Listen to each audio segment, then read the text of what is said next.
আসসালামু আলাইকুম আমার প্রিয় বন্ধুরা, কেমন আছেন আপনারা সকলে? আলহামদুলিল্লাহ, আমিও ভালো আছি। আজকে দেখেন, আমি ছাগলের পায়া পা নিয়েছি, রান্না করব। পরিষ্কার করে ধুয়ে কেটে নিয়ে আসছি চুলা পারে। আর আমি কড়াইতে তেল, তারপরে পেঁয়াজ রসুন এগুলা দিয়ে দিয়েছি। আর বন্ধুরা, রসুন বাটা, আদা বাটা আর গোশে যা যা লাগে তা তো আপনারা সকলেই কম বেশি রান্না যারা করেন তারা সবাই জানেন যে কি কি দিতে হয়। তো আর কি বলবো, সবাই তো জানেন। তারপরেও দেখতেছেন, মরিচ, বাটা মরিচও দিয়ে দিলাম, হলুদের গুঁড়া দিয়ে দিলাম, আর ধনিয়া জিরা একসাথে গুঁড়ো করে রাখছি আমি, সেগুলা দিয়ে দিলাম। আর দিয়ে দিব এলাচ আর দারচিনির গুঁড়ো।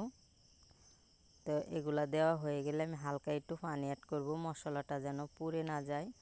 কারণ মশলা পুড়ে গেলে তরকারিটা ভালো লাগে না বন্ধুরা। আর যে মশলাটা পুড়ে যায় সে তরকারিটা খাওয়া ভালো লাগে না, তিতে তিতে লাগে, ভালো লাগে না। আর আমি পরিমাণ মতন লবণ অ্যাড করে দিছি। দেওয়ার পরে দেখেন বন্ধুরা, আমি কষিয়ে নিচ্ছি।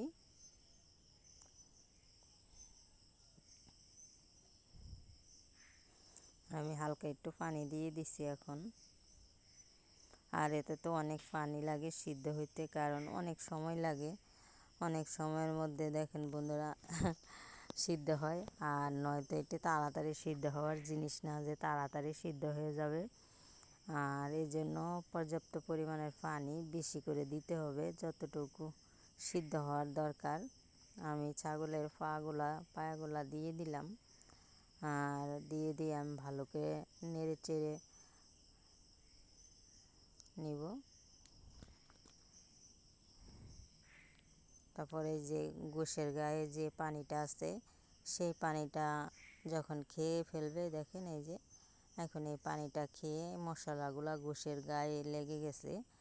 আর এখন পানি অ্যাড করা যায়। এখন পানি অ্যাড করলে ঠিক আছে। দেখেন আমি পানি অ্যাড করে দিলাম। আমি এই যে পানি দিচ্ছি, তারপরে আবারও পানি দিব। এই পানি যখন খেয়ে যাবে আবারও পানি দিব। পানি দেওয়ার পরে তারপরে রান্নাটা শেষ হবে, কারণ এটা সিদ্ধ হতে অনেকটা সময় লাগে বন্ধুরা। এটা এত তাড়াতাড়ি সিদ্ধ হয় না। দেখেন আমার রান্নাটা কমপ্লিট হয়ে গেছে। এই যে রান্নাটা কেমন হলো তা আমাকে অবশ্যই জানাবেন কমেন্টে।